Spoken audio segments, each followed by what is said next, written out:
Get involved at SpecialOlympics.org.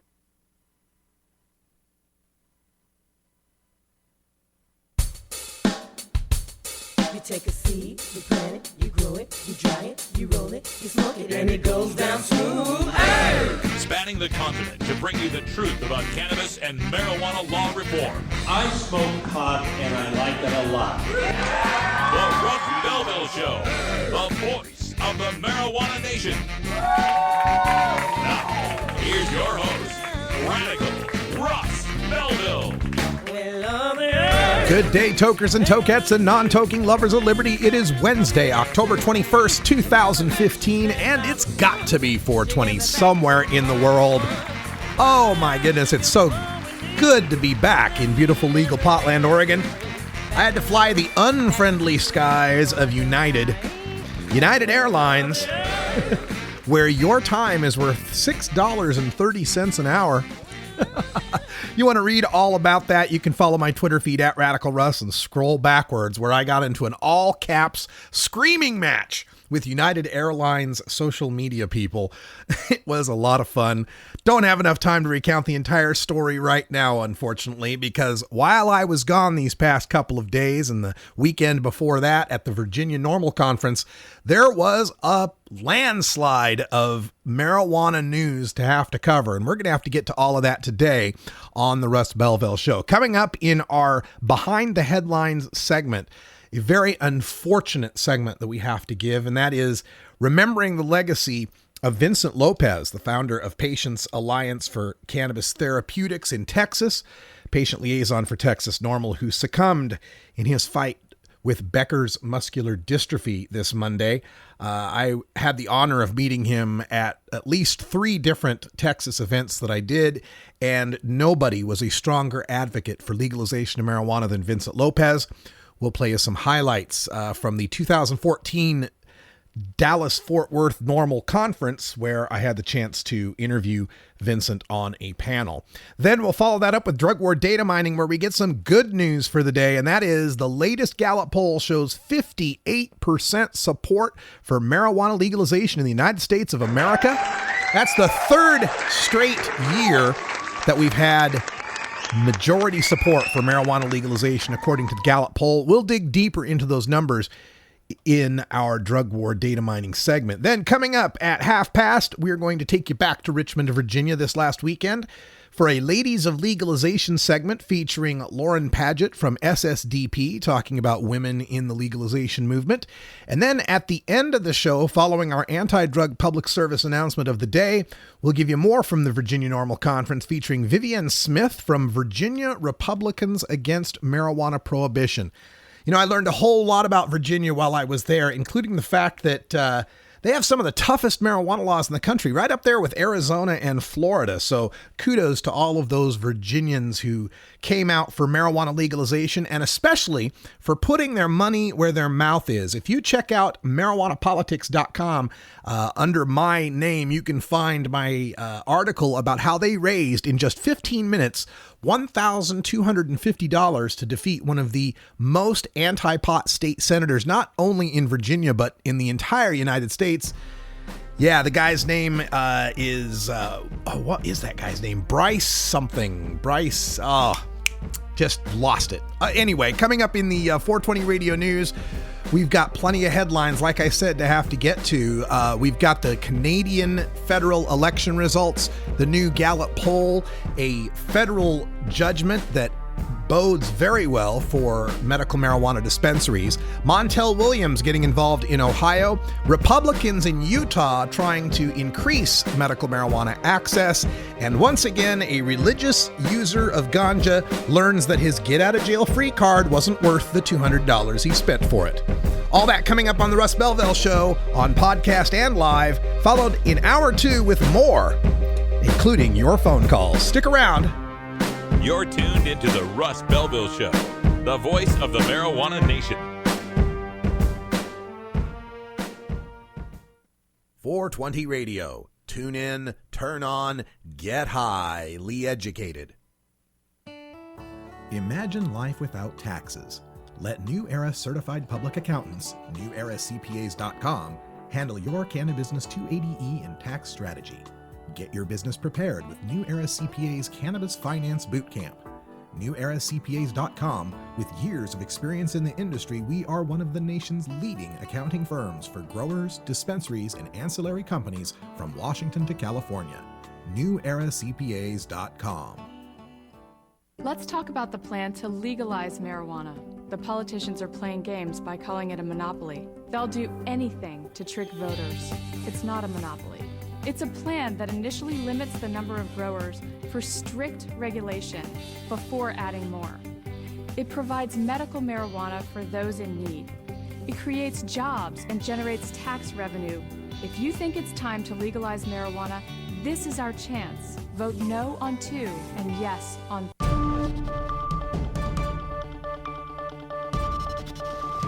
It's time for the 420 Radio News, covering the latest headlines in consumer cannabis, medical marijuana, and industrial hemp. Replays of 420 Radio News are embeddable and shareable from our SoundCloud page at soundcloud.com/RadicalRuss. Now, the marijuana headlines in 4 minutes and 20 seconds. This is your 420 Radio News for Wednesday, October 21st, 2015. After nearly a decade in power, Stephen Harper has resigned as leader of the Conservative Party after Canadians voted for change and swept the Liberal Party into power. Exceeding expectations, the Liberal Party secured a clear majority outright without the need to form a coalition government. Liberal Party leader Justin Trudeau has called for implementing legalization quickly, but it will be very interesting exactly how cannabis commerce will be regulated. Trudeau has pledged to move on legalization right away, but noted that it could take a year or two to implement.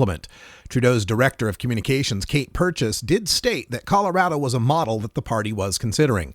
As Canada develops the rules and regulations for cannabis commerce, hopefully the country will move forward with ending criminal penalties for personal possession, cultivation, and sharing of cannabis. A Gallup poll released Wednesday showed 58% of American adults think marijuana should be legal, up from 51% a year ago, with just 40% believing it should remain illegal. And the number of adults who said they've used marijuana sometime in the past year has doubled in the past decade, with 9.5% of adults in 2013 saying they'd used marijuana sometime in the past year, compared to 4.1% in 2001. Notable increases came among women, African Americans, the middle-aged, and those living in the South. Medical marijuana dispensaries scored a major win on Monday when a federal judge ruled that the Department of Justice cannot prosecute legal providers of medical cannabis. In his ruling, Senior District Judge Charles R. Breyer lifted an injunction against a California dispensary, the Marin Alliance for Medical Marijuana, and its founder, Lynette Shaw, ruling that a budget amendment Congress approved last year requires the federal government to respect state marijuana laws. The DOJ is thus precluded from criminally prosecuting organizations like MAM that comply with state regulations. The decision could have wide-ranging implications, as 23 states plus the District of Columbia have legalized pot for medical use. Another 17 states have allowed the use of non-psychoactive cannabis extracts to treat conditions like severe epilepsy in children. An effort to legalize medical and recreational marijuana in Ohio is getting the backing of TV personality Montel Williams. The celebrity, who hosted the Montel Williams Show for a decade, is scheduled to endorse Issue 3 during a Columbus appearance Wednesday. Williams also will announce opposition to Issue 2, a proposed ban on constitutional monopolies that's designed to block the marijuana effort. It marks Williams' first time getting involved in a legalization effort. As one Republican Utah lawmaker continues to push for the state to adopt a medical marijuana program, two of his GOP colleagues on Wednesday detailed a scaled-back alternative to allow a few thousand people to use cannabis extract oil. One proposal from Republican Senator Mark Madsen would allow those with certain chronic or debilitating conditions to consume edible marijuana products such as brownies and candies. It would not allow marijuana to be smoked. A more restrictive alternative from two GOP lawmakers expands a limited program Utah passed in 2014, which allowed those with severe epilepsy to use cannabidiol oil after obtaining it from other states. A new proposal from Representative Brad Daw and Cedar City Republican Senator Evan Vickers would now allow the oil to be made in Utah. Dispensaries would be limited, but the program would allow the oil to be shipped to patients in rural parts of the state. A self-described bona fide medicine man for the Oklavuha Native American Church won't have marijuana in his bag of tricks, at least legally. Brandon James Barnes, a card-carrying member of the Oklavuha Native American Church, or ONAC, which considers cannabis a sacrament and healer, lost his bid to have federal marijuana charges dropped for growing hundreds of plants. Barnes argued that his marijuana production was protected by the First Amendment's right to free exercise of religion and the Religious Freedom Restoration Act of 1993. Federal prosecutors disagreed, so did U.S. District Judge Janet Neff. As a result, Barnes of Marshall, Michigan, pleaded guilty Tuesday, October 20th, to manufacture of more than 50 marijuana plants. U.S. Attorney Matthew Borgula said, quote, "To apply for a membership in the ONAC, all that is required is the purchase of a membership card for $200. Once a member of ONAC, the purveyors of ONAC represent that cardholders can legally possess and use controlled substances, including marijuana," end quote. This has been your 420 Radio News for Wednesday, October 21st, 2015. I'm Russ Belville. Warning. Hits taken on this show are larger than they appear. Do not try this at home. These people are professionals. Or at least they pay me to say that. I'm sure you've heard about the ballot issue to legalize marijuana. And you're probably wondering, does this plan make sense? How will it make Ohio safer? And what does it mean for me? Go to responsibleohio.com and get the facts. The Russ Belville Show is proudly sponsored by the Marijuana Business Association. The MJBA, called by NBC News the Cannabis Chamber of Commerce, is the fastest growing business association in the fastest growing industry in America. I've been working with the MJBA for years, and I personally invite you to join the MJBA. MJBA also publishes the popular MJ Headline News on Facebook and the MJNewsNetwork.com and Marijuana Channel 1 on YouTube. Visit mjba.net for more details.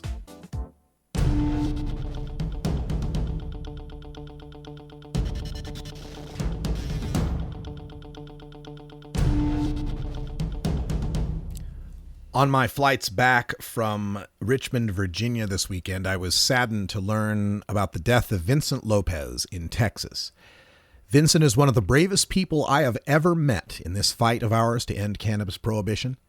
I probably met Vincent on my first trip to Texas in 2011, and the last time I saw him was in 2014 at the Texas Regional NORML Conference. Vincent was diagnosed with Becker's muscular dystrophy at age 11. His body weakened, but his spirit grew mightily once he learned of the therapeutic power of cannabis and how it eased his suffering. His 50-pound body housed a metric ton of determination. Vincent became the patient liaison for Texas NORML and founded the Patient Alliance for Cannabis Therapeutics, or PACT. He became known for his rousing speeches at the Texas Global Marijuana March and his organizing of testimony in Austin in support of amending Texas law to help provide for patients like little 9-year-old Alexis Bortel, one of far too many children who've had to emigrate from their home state to Colorado just to receive life-saving cannabidiol treatments for their epilepsy. My few brief meetings with him cannot possibly bless me with the insight to tell you enough of his legacy to do justice. So instead, I present to you his appearance on the 2014 DFW NORML Conference, and I was moderator.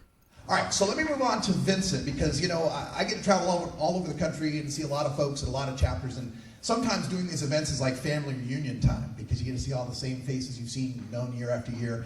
And I've seen Vincent at the last 2 or 3 times I've been here at Dallas, and I've just always been stunned that he's just so active in this movement and, you know, facing such severe disability. And I ache thinking that cops would put you in a cage, man. That just breaks my heart to think that.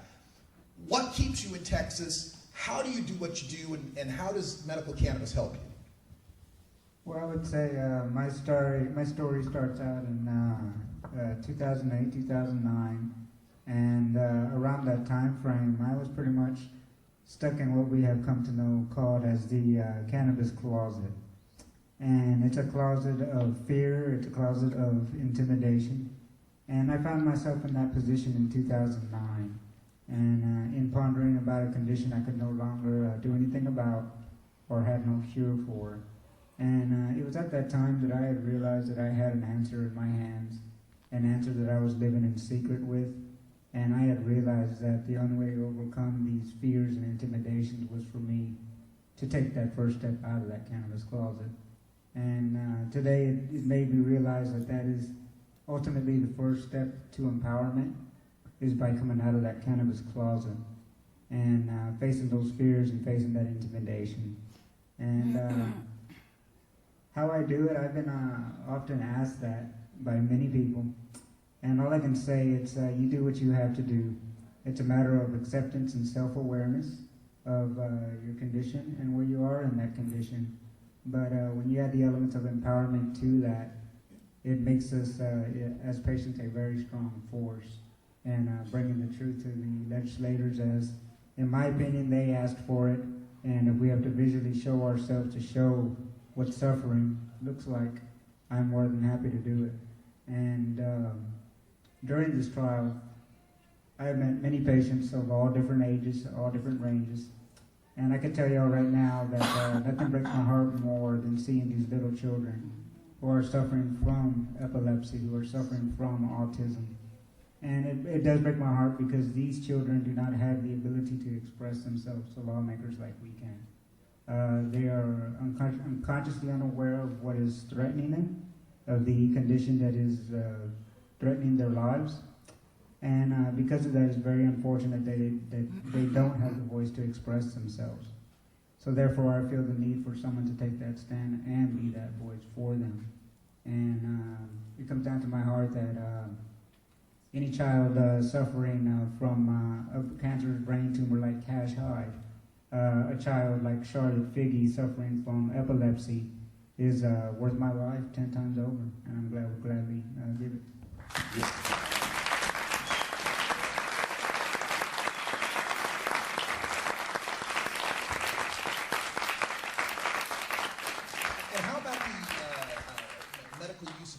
Compared to what doctors may have tried to help you with before?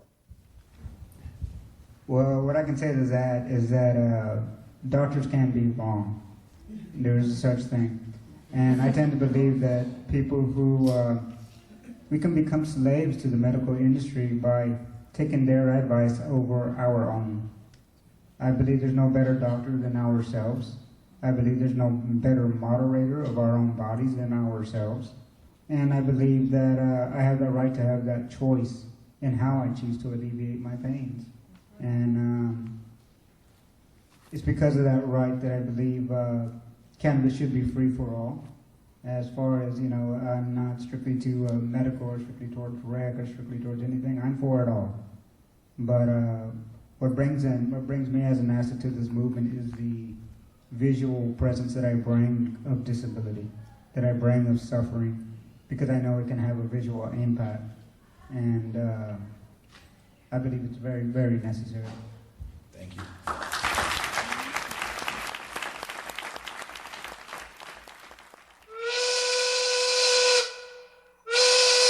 Well, Lottie frickin' God! Yes, rest in peace, Vincent Lopez, mighty cannabis warrior. Next time any of us are feeling entitled, feeling a little bit bitchy about what's been put in our path as we try to legalize, just think back to little 50-pound Vincent Lopez wheeling through the Texas legislature. It'll change your attitude real quick. The Russ Belville Show, providing dictionaries to drug czars since 2009. The Fingerboard extension has fretted instruments to enhance your creativity. It has new and used guitars and banjos from beginning to high class. The Fingerboard extension has National Resophonic, Husson Dalton, Larrabee, Heritage and Recording King guitars, and Mike Ramsey, Wildwood, Gold Tone, and Recording King banjos. The Fingerboard extension also has drum stuff, used gear, and parts. Stop by the Fingerboard extension, downtown Corvallis, Oregon at 120 Northwest 2nd, or check out the inventory on the web at fingerboardextension.com and reverb.com. Get.Buzz. .Buzz is the internet platform that fuels community interest, excitement, and new experiences. .Buzz is the premier online destination for internet users seeking the latest news on a variety of topics. .Buzz appeals to groups active in blogging, communications, journalism, advertising, and marketing. .Buzz offers registrants a stronger alternative to the shrinking namespace of existing top-level domain names, such as .com, .net, and .org. Get your name now at get.buzz. Arguing for the end of adult marijuana prohibition is easy because we have facts, science, reason, compassion, evidence, truth, and logic on our side. It is even easier when researchers catalog it all for us. Learn how to gather the facts on marijuana use, arrests, seizures, rehabs, drug tests, and more in this edition of Drug War Data Mining. Good day in the drug war data mines today, as the Gallup organization has released what has become almost an annual poll on marijuana legalization. And in devastating news for the opponents of marijuana legalization, the latest poll from Gallup shows a solid majority of Americans nationwide favor the legalization of marijuana for adult personal use, marking the third straight year where there has been solid majority support for marijuana legalization. The Gallup October 2015 poll shows 58% support the legalization of marijuana in the United States. That ties the 58% that they got in the October 2013 Gallup poll, which was taken just 1 year following legalization in Colorado and Washington. The poll in between those, Gallup's October 2014 poll, placed the support at 51%. But as part of a larger trend, 27 national polls have been conducted since Colorado and Washington passed their marijuana legalization laws on November 6th, 2012. 27 polls. Of these polls, conducted by ABC News Washington Post, Angus Reid Global Monitor, Associated Press, Benenson Strategy Group, CBS News, CNN Orc, Fox News, Gallup, General Social Survey, NBC News Wall Street Journal, Pew Center, Public Policy Polling, and Quinnipiac University, out of the 27 national polls since legalization, only 8 failed to show majority support for marijuana legalization. 8 of 27 did not top 50%. So, of course, that means that 19 out of 27 polls since legalization have shown majority support. Now, of those 8 that didn't show majority support, 2 of them showed plurality support. So more people supported than didn't, like a 49 to 48, but not a clear majority. And the other 2 polls were tied. So there were actually only 4 polls out of the last 27 since marijuana legalization began in Colorado and Washington, only 4 out of 27 that showed more people against legalization than for it. Great news for our side. And the last polls that showed majority opposition to marijuana legalization were taken in November and December of 2012. These were 50% opposed, 48% support. So of the 4 where more people were opposed, only 2 of them were majorities. And the average of those 27 polls taken since legalization began in Colorado and Washington, or since it passed in Colorado and Washington, the average of the 27 polls is 51.4%. And of the 7 polls taken since Oregon and Alaska legalized in the last election, 7 polls have been taken. All of them show majority support, and the average among the polls is 54.1%. So this latest poll and the overall trend in polling shows that, contrary to the assertions of prohibitionists like Project Sam's Kevin Sabet, the American people are not feeling a buyer's remorse toward legalization, but rather they're feeling interstate envy for the $200 million in tax revenues and the thousands of new jobs created in Colorado and Washington, and soon Oregon and Alaska. Another damning trend for the prohibitionists is that their senior supporters are dying, and they are not being replaced by junior prohibitionists. For people aged 65 and older, only just over a third support legalization. It's about 36%.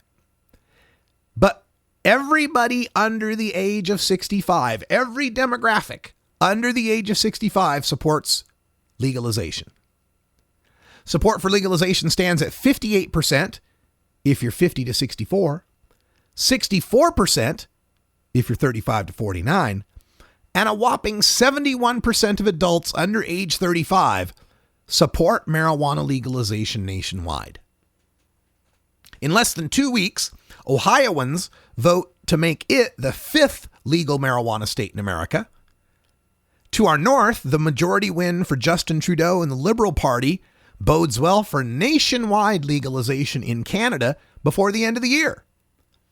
And with Colorado, Nevada, Arizona, Massachusetts, Maine, and Michigan on deck for legalization in 2016, how much longer can the United States maintain this fiction that marijuana is a dangerous drug with no medicinal value that cannot be used safely by adults?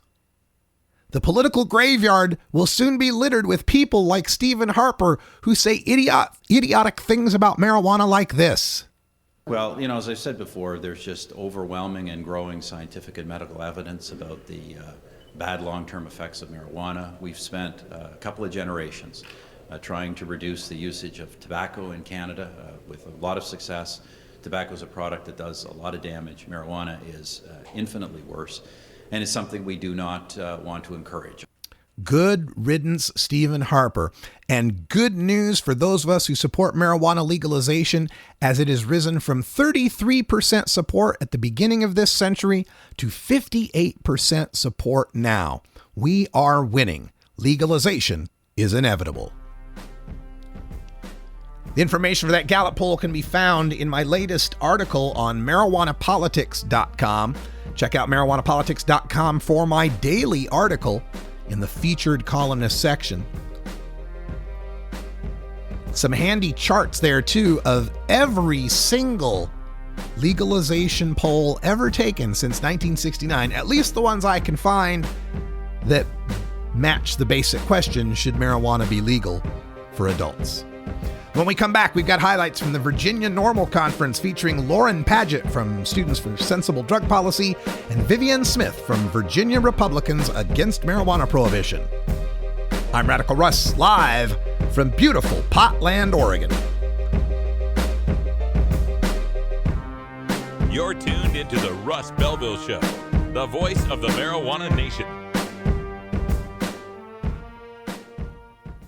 The Russ Belville Show, where the truth about marijuana gets more than a minute to speak. I remember the day Addison was born. She was just perfect. But then the seizures started, up to 1,000 a day from severe epilepsy. Nothing we tried or the doctors tried worked. So we moved our family from Ohio to Colorado to try medical marijuana. Now Addison only has a few seizures a day, and she's a kid again. We want to move back to Ohio, but we can't because her medicine is illegal there. It's time for marijuana reform. At Herbie's Cannabis Seeds, we pride ourselves on bringing you the best quality seeds from the world's most respected cannabis seed producers, all at the lowest online prices. You can find Herbie's Seeds at herbiesheadshop.com. All cannabis seeds are sold as souvenirs and as a means of preserving cannabis genetics. Herbie's Seeds in no way intends to condone, promote, or incite the use of illegal or controlled substances. We strongly urge all prospective customers to check their national laws prior to placing an order. Herbie's Seeds at herbiesheadshop.com. Proud sponsors of the Russ Belville Show and 420 Radio.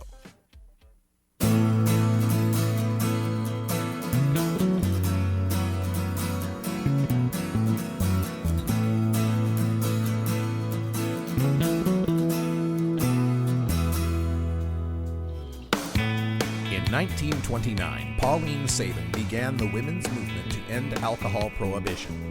4 years later, the 21st Amendment was passed. Women are crucial to ending adult marijuana prohibition, and we celebrate women's marijuana activism in a segment we call Ladies of Legalization. And now Lauren Padgett from SSDP. Hey everybody, thank you so much for having me. Who's feeling awake? I'm feeling awake. That's so great. All right, so as we're coming together to talk about women in cannabis, I really want to talk about how women engage with the cannabis movement, how we can better engage women as allies, and hopefully give you some information that you can take home with you to use in your organizing efforts. So let's see, what was the next slide? So my name is Lauren Padgett. I work with Students for Sensible Drug Policy. If you're not already familiar with us, we're allies of NORML. And what we do is we train student activists to become community organizers and advocates with the specific goal of ending the war on drugs. And SSDP, we're really proud to have our top 4 leadership positions all occupied by women. Our executive director, deputy director, chair of the board, and vice chair are all women, and it's awesome. So since we are always engaging with students, and our rule is that any student anywhere can start a chapter, inclusivity is one of our most important core values at SSDP. So that's what I'll be talking to you about today. So why is it important that we talk about this? You know, you might have heard that men and women are socialized a little bit differently. It starts in early education. You know, educational researchers have found that when boys call out in class in the classroom, teachers are likelier to humor them and listen to what they have to say. But if it's a girl who does the same thing, it's put your hand down, let's wait for your turn to talk.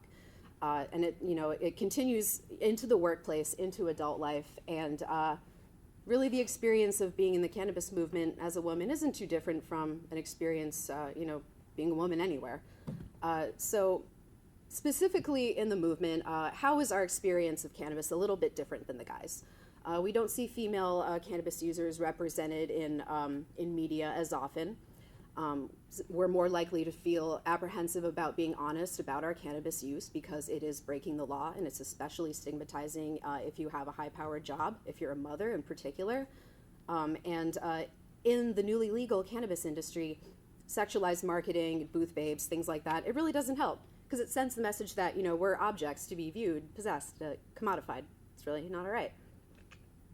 So, however, women really are influencing the newly legal cannabis market, which you're going to hear plenty about from the rest of the panel. And we've been decision makers in the drug policy reform movement all along.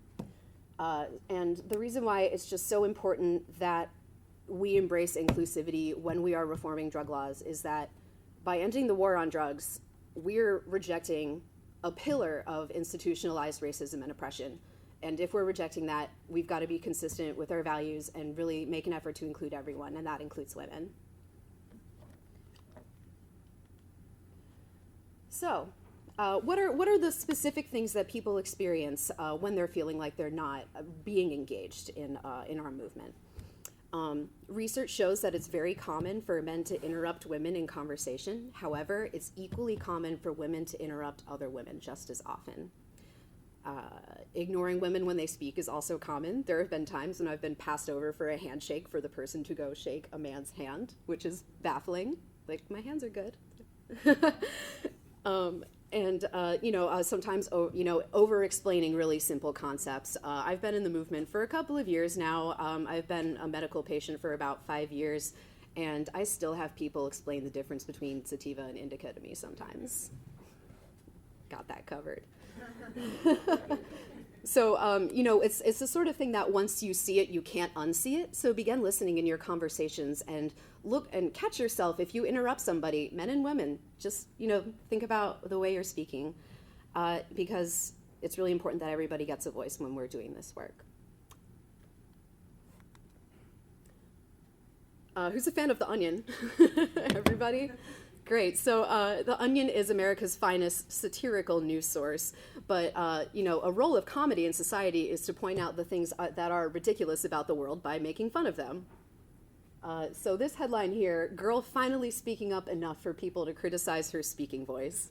The gist of this article is about a young student who finally starts speaking up in class only for her classmates and her teachers to make fun of her nasally sounding speaking voice. And this comedy piece ends with, when reached for comment, Kushnick told reporters that she was considering going back to her old habit of stoically saying nothing throughout the school day when she was simply judged by others to be a stuck-up bitch. So it's almost like there's no happy medium. If you speak up too much, you're aggressive, you're a bitch, you're a problem. If you don't say anything, you're meek, you're weak, you're not a decision maker or a leader. So it's almost like there's no way to win. So even if we can just point that out, that's good. That's progress. All right, so what are some things that you can actually do in your chapters and in your organizing to better include everybody?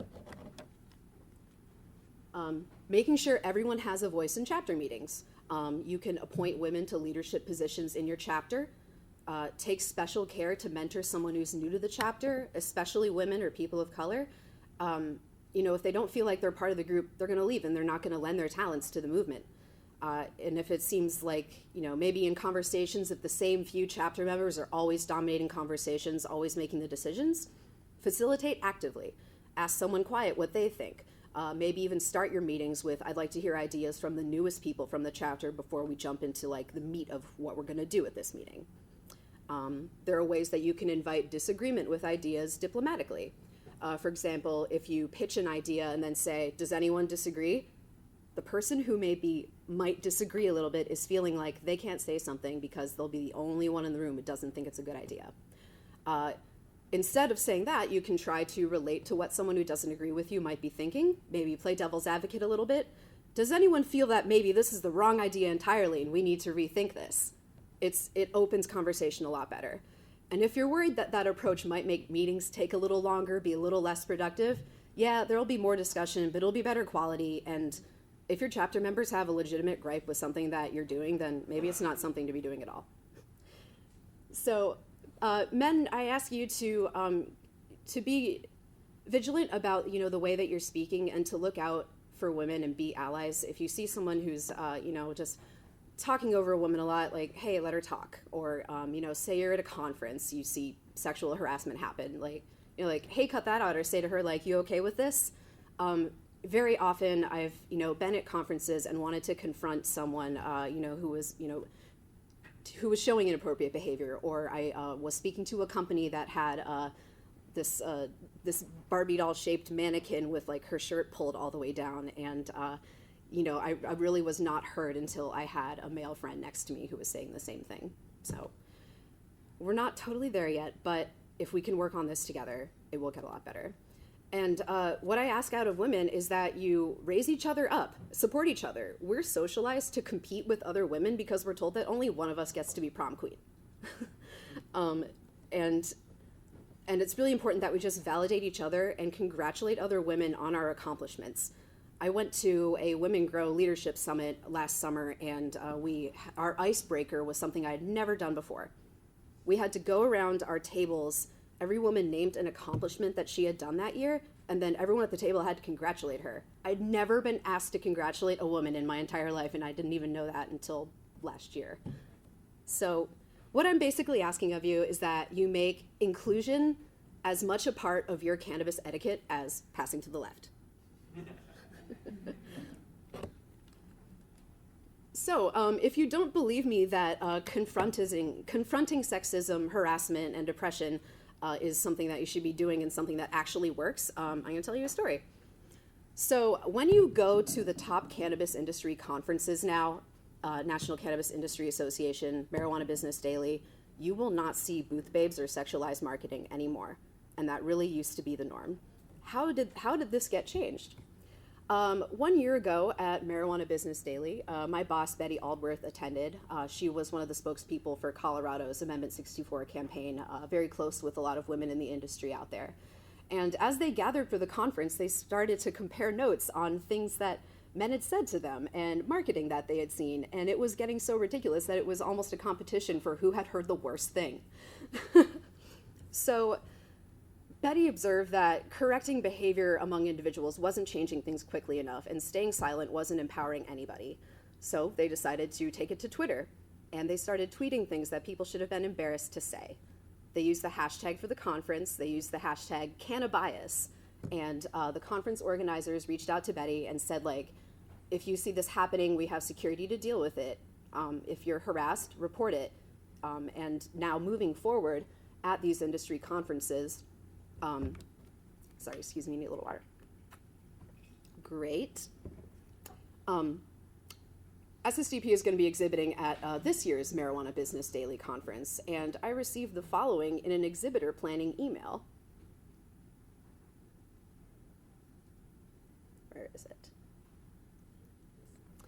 Be professional. The days of booth babes ended in the 80s and is highly offensive to most business professionals. The objectification of women and men is not the message our industry wants to convey. Make sure all staff representing your brand realizes they're representing our industry. Furthermore, Troy Dayton, CEO of the ArcView Group, was just quoted as saying that it has become very unfashionable very quickly to have scantily clad booth babes repping products at trade shows. Now, how did this happen? The women who felt like they were not being included in the industry that they had helped to build, reached out to conference organizers who are really invested in the attendee experience of people who are at Marijuana Business Conference, and they responded. They said, we have resources for you. We will deal with this. We're your allies in this. So communicate with someone who's likely to be your ally on this issue and hear you out, and speak to them directly. A Facebook flame war is not the way to do it.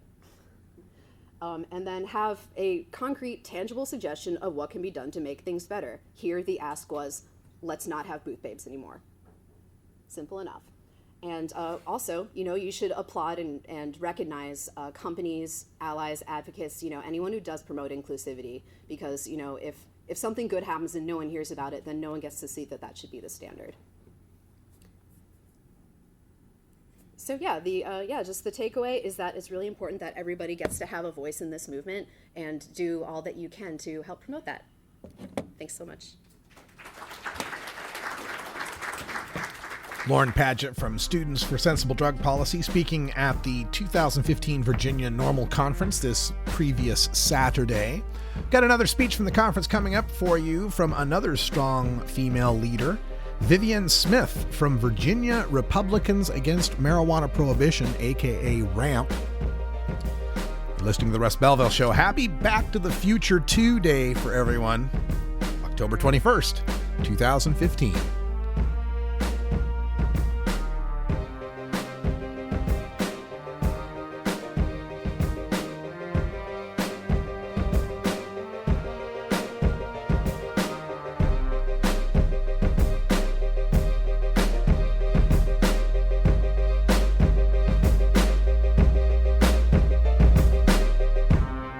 You're tuned into the Russ Belville Show, the voice of the marijuana nation.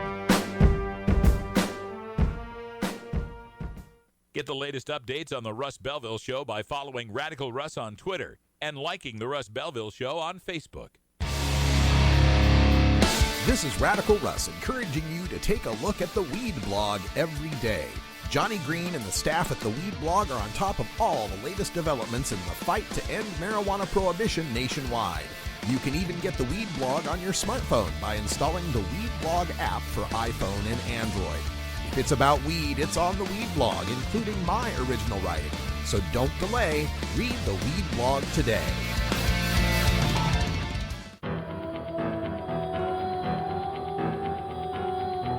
In the interest of fair and balanced journalism, the Russ Belville Show presents the anti-drug public service announcement of the day. I used to do drugs. And one morning I woke up, I looked in the mirror and I said, you look frightening. Nobody said quit.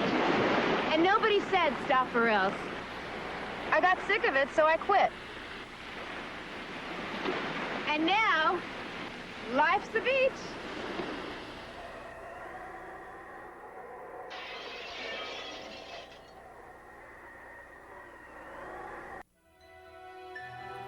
This has been the anti-drug public service announcement of the day. To cure this sort of reefer madness, listen to the Russ Belville Show every weekday on 420radio.org.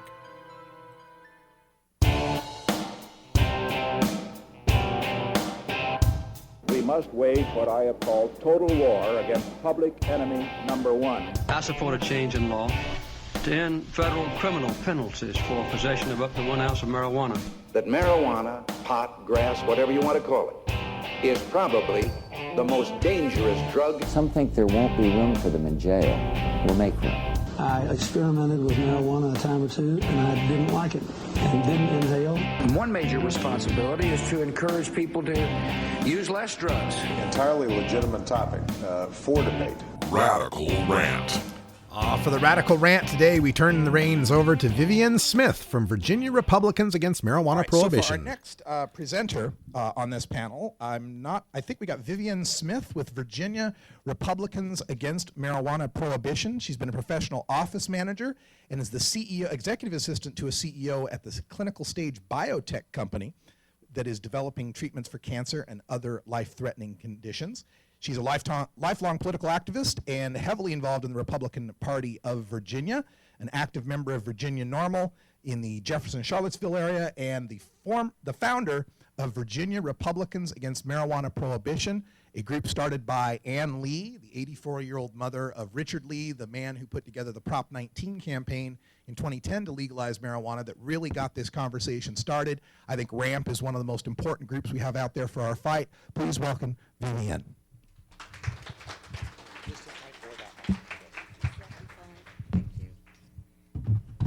Thank you very much, Russ. And you took a little bit of the information. Can we put light on so I can see a little bit better here? Because I did not make a slide presentation. It didn't dawn on me. So I brought my notes with me. And what I would like to do is start off by telling you a little bit about myself. And for those of you that have heard this over and over and over again, I apologize. But for those that don't know who I am a wife and a mother, a grandmother, and a great-grandmother. So I'm not your typical activist for marijuana, and certainly not for Republican Party. I got involved with NORML through Jefferson area NORML, Brian and Tammy Mundy, and in Charlottesville, and my husband as well. And we were really excited. I mean, really excited to be involved in something like this. Didn't know how people would perceive us or receive us or whatever, but we were very well welcomed, and we felt really good about that. But the reason we got into it, I guess, my husband is very much of a quiet person, and I'm the personality that gets out there and does all these different things. But I had been involved with the Republican Party of Virginia for quite a number of years. I was a chairman in Fluvanna County for a number of years. Then when we moved to Buckingham County, I became the vice chair there. And also in 2009, I was asked or chosen one out of 25 that they ask in the state of Virginia by the Republican Party of Virginia to actually be part of an organization that is called the Jennifer Byler Institute, where they train and they teach you to go out and advocate, to network with people in the Republican Party of Virginia, with legislators, teach you how to do all sorts of things. Raise money, whatever.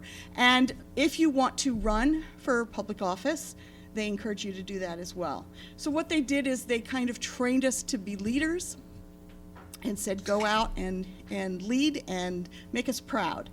And I don't think that all of my sisters, my alumni sisters in Jennifer Byler Institute, are as proud of what I am doing here today as I am. But I stepped out of my comfort zone.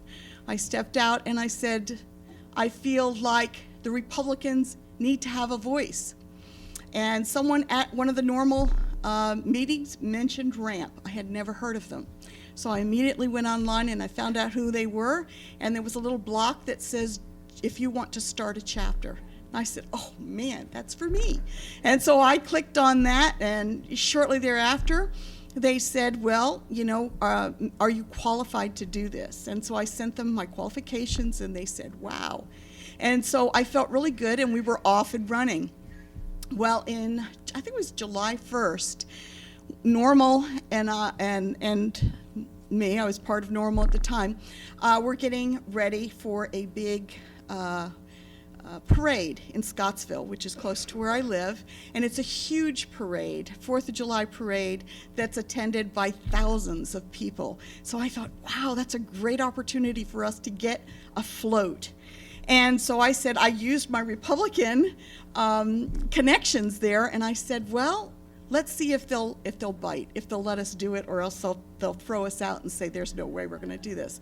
Well, they did. They said, yes, you could do this, and you could be in here. So we got all the plans all ready for having our float, and we thought this is going to be so wonderful. We were just so excited. And then a few days, literally a few days before that 4th of July parade, I got notified that, somebody made a decision without talking to the entire little commission there. And so we decided that in the end, it's not because of what you do or what you stand for, it's about the entire 4th of July parade and what it stands for. And we feel like, all other kinds of people will come in and want to do that.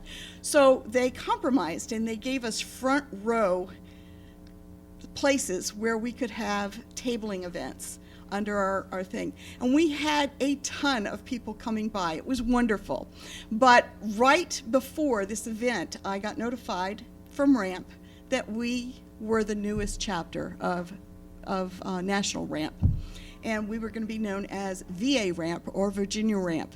And I was just through the roof. And I just said, this was so cool.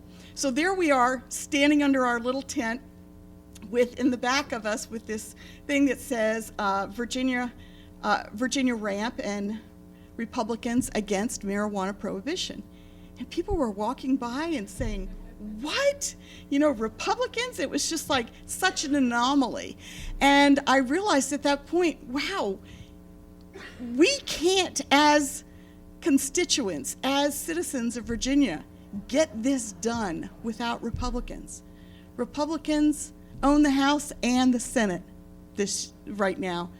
And unless we get them involved and we get the constituents, and the constituents are what get me, because they're the ones that are like over 50%, 60% that want it. And so we need to have a voice. So what Pam and I have done, and Nikki and I have done, Lennis and I have done, is with my connections with the Republican Party, is we contacted and reached out to some of these legislators.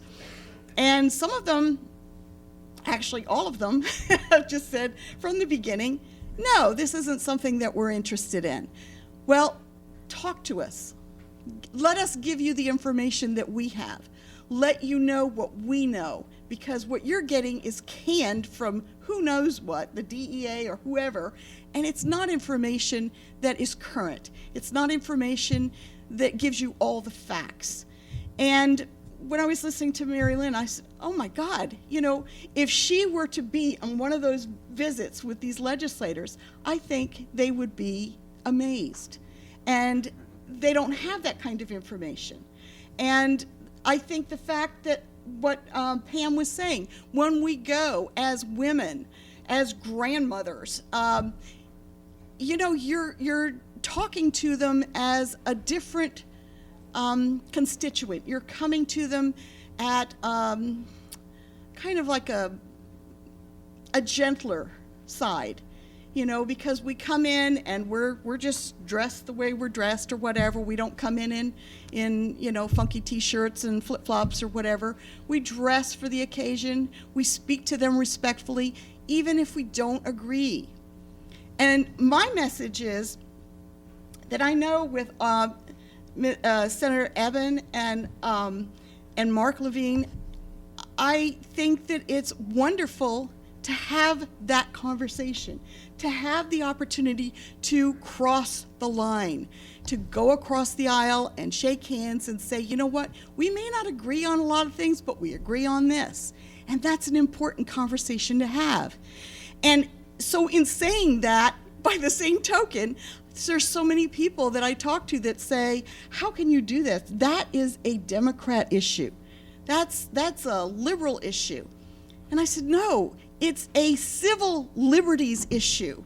It's an issue that should be important to every person that lives in the United States, that lives in the state of Virginia, that we are important, not just as your constituents to get you elected. We want you to hear us. This is important to us. This means something to us. And you have to listen to us. You can't throw us away. You can't turn your back like somebody that recently had that happen to them. It's disrespectful, it's rude, and by God, you work for us, I'm sorry, but that's the way it should be. And so I think having said all of that, the other thing that I want to say is we're not going to agree on everything, because I'm not the kind of person that says throw the baby out with the bathwater. There are so many of these Republican legislators that I personally love, not just in the city, in the state of Virginia, but also Congressman Hurt. I'm very close to Congressman Hurt. And I look at the whole package of what it is that they do. And for what I want them to do with reform in marijuana is to change their minds. I want to change their minds. I want to change their hearts. And I can't do this alone. I need the support of all the people in here. It doesn't matter if you're Republican or you're Democrat, Green Party, Libertarian, whatever. You're a human being, you're a citizen that lives in the state of Virginia, and this impacts you, or a family member, or a cousin, or a veteran that you know, or somebody, or a child that's hurting. My feeling is, I know everybody talks about medical and decrim. Mine, I want to go right to the end point. I want legalization. That's what my core is. Because I think if you have that, then everything else will just fall into place. Those other things will happen. But I want to thank you very much for giving me this opportunity. I cannot believe the people that came before me, and here I am. But I did want to say that as a representative of RAMP, of National RAMP, they started a promotion, if you want to call it that, about a month ago, to have people take pictures with an I am RAMP sign, because we are all RAMP. We don't have to be a representative or a Republican. We are all against marijuana prohibition. Forget the R, forget the L, forget the D.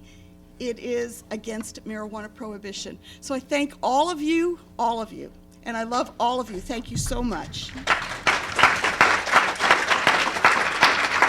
What an important voice for marijuana legalization in a deeply conservative state. There's Northern Virginia and there's the rest of Virginia, and Vivian Smith's message will resonate very well with the rest of Virginia. I encourage all listeners out there on the conservative side of this issue to check out Republicans Against Marijuana Prohibition, rampgop.org online. It's surprising that you even have to form a specific Republican group for marijuana legalization, given that marijuana legalization fits all their alleged principles almost to the letter. But then again, consistency and politics don't necessarily mix. That's all the time we got for our podcast hour, but those of you listening live or on demand on 420radio.org through your VIP accounts, stay tuned. We got more highlights from the Virginia NORML Conference. I'm Radical Russ from beautiful legal Potland. Until next time, take care of each other, tokers. This is the Russ Belville Show. The Russ Belville Show is blogging and podcasting daily at radicalruss.com. You take a seed, you plant it, you grow it, you dry it, you roll it, you smoke it. You take a seed, you plant it,